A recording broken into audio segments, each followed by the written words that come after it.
Hello, this is Julian with Coffee Reviews, and today we'll be reviewing the Majorelle Wash Processed Ecuador from Sweven Coffee. And there's the box right there. And Sweven, based out of Bristol, England. And they're a coffee roaster that's appeared on this channel on several occasions, with our most recent review coming a little over a year ago now. And some of you might be surprised to find out that this is a sidra coffee. So when I found this at a local coffee shop, I was initially hesitant to purchase this coffee. However, I decided to purchase it anyway, largely because there was a persimmon note on there. And I kind of wanted to see how that might translate into a coffee like this. In addition to that, there usually aren't a lot of coffee shops that carry English-based coffee roasters, so seeing one carrying Sweven was something that did appeal to me as well, as in theory, I would like to review more English-based coffee roasters. So it'll be interesting to see how this one turned out, as this right here is day 44.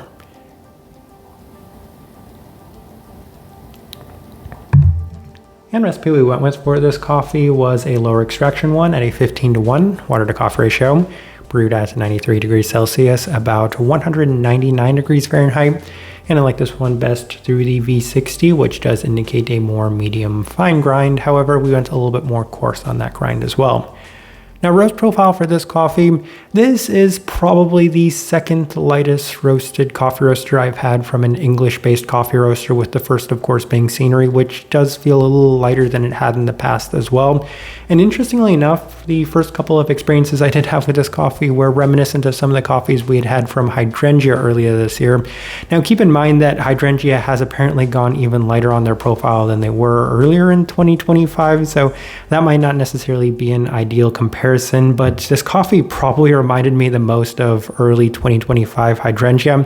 Outside of that, they do list themselves as being reminiscent of Nordic roasters, and this is one of their filter offerings, so it's kind of light, if that's a good description. It's definitely lighter than the vast majority of English-based coffee roasters, once again with the exception of Scenery. So I want to say maybe on the more developed side of a light, maybe on the slightly lighter side of that medium light by most standards and metrics.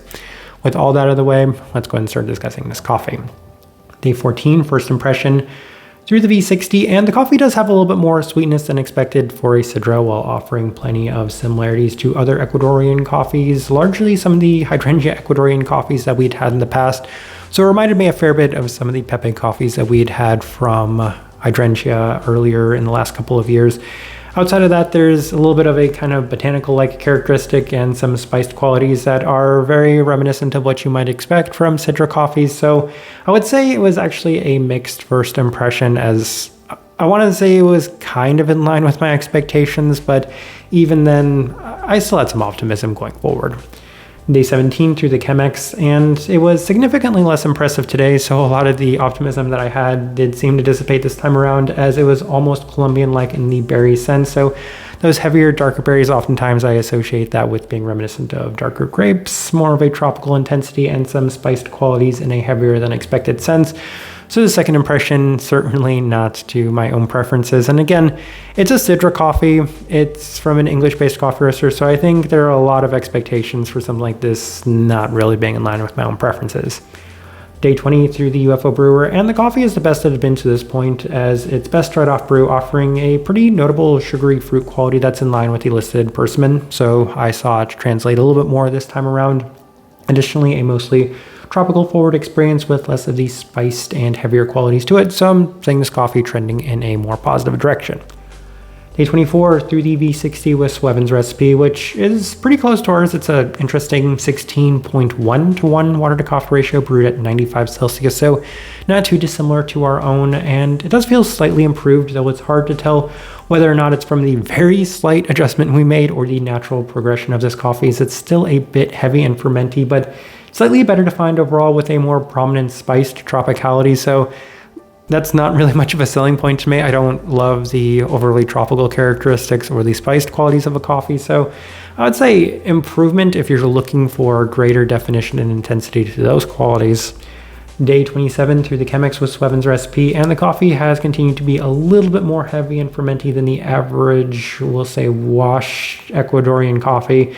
It's a little bit more berry forward with that spiced sidra feel. Less cleanliness too, so I definitely felt like I needed to adjust. And I noticed this coffee was performing pretty terribly through the Chemex, so it was definitely going to be a V60 coffee with this one. Day 30 through the V60 with some lower extraction adjustments, 15-1 at 93 degrees Celsius, and the coffee was by far the best it had been, as it felt like I finally unlocked something that I'd yet to experience from any of the sidra coffees that we've reviewed up to this point, as it feels significantly better balanced, and the tropicality is presented in a cleaner, candied sense, which is a massive win for me. Significantly less of the spiced tone to it as well, with a cleaner florality that's in line with the listed lilac. So this was a massive win. Probably the best experience I've had from any sidra coffee. So I was happy with this one, and it was far exceeding the expectations that I'd had for this coffee. Day 33 through the Chemex with the same adjustments. And again, it's just not good through this brew method. I can say that, as it's slightly more heavy once again, more of that spiced feel, a lingering candied feel to the coffee. So I think lowering the extraction just seemed to help kind of clear up some of those less desirable qualities. But outside of that, this brew method just seemed to accentuate a lot of the characteristics I didn't particularly like. Day 37 through the V60 with the lower extraction adjustments once again, and it's the best it's been once again, as it's very bright, tropical forward with a strong herbal sidra-like spiced quality to it, but it's, what's the realm?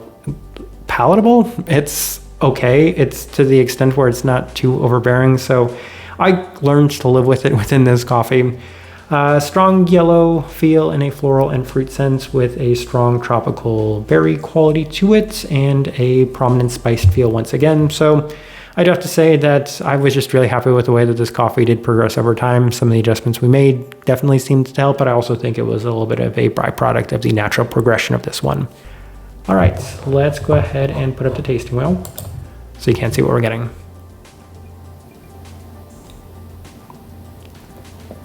Well, it's been a very long time since I've looked at this specific tasting wheel for this coffee, and as I'm looking at it, it looks a little strange, but let's go through it.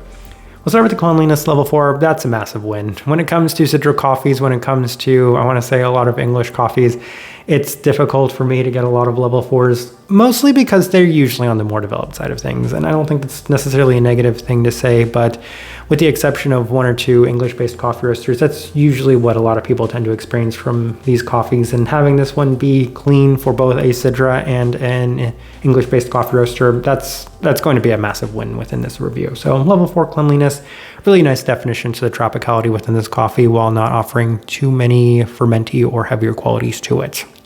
Finish, level 4. It still has that. It still has that in a pretty prominent spiced feel, but they're all presented in a slightly more cleaner, well-defined sense. So I'm fine with it being there at that level 4 mark. Sweetness level 4. I did have some skepticism on certain days, especially any of the days I brewed it with the Chemex, if it would actually score the level 4 for sweetness, as it didn't seem to offer a lot of sweeter qualities, just much more of heavier qualities. But towards the end, seeming to get a little bit more of a candied quality throughout, I was enjoying this coffee significantly more from that third to last day going forward. Acidity level 4, it's interestingly a little bit more bright than I probably would have expected. I think one of the selling points of sidra coffees is that sometimes they can be a little bit brighter as well, and this coffee did seem to offer that and plenty of the more tropical sense to it. So level 4, where we opted to put that. Florality level 4. I mentioned that there's a lot of yellow qualities to this coffee, so I can also see a little bit of like a chamomile-like characteristic to it. The notes I have listed on here are elderberry and lilac. The lilac I can also kind of see to this one as well, but level 4 is where we opted to put the florality for this coffee. Definitely an abundance of those. Not always something I get from sidra coffees. Berry fruit level 4, I mentioned they have the elderberry on there. For me, it's much more of a tropical berry quality to it. I'm thinking, again, the passion fruit-like characteristics to this one. So that's pretty abundant either way. Pretty notable berry quality within this coffee. Citrus level 4. I also mentioned a pineapple-like characteristic to it. Slightly bitter as well. I would say maybe I like to describe it as an unripened pineapple quality to it. But even then, pretty notable, pretty abundant, and a little bit cleaner nonetheless. So level 4, where we opted to put that as well.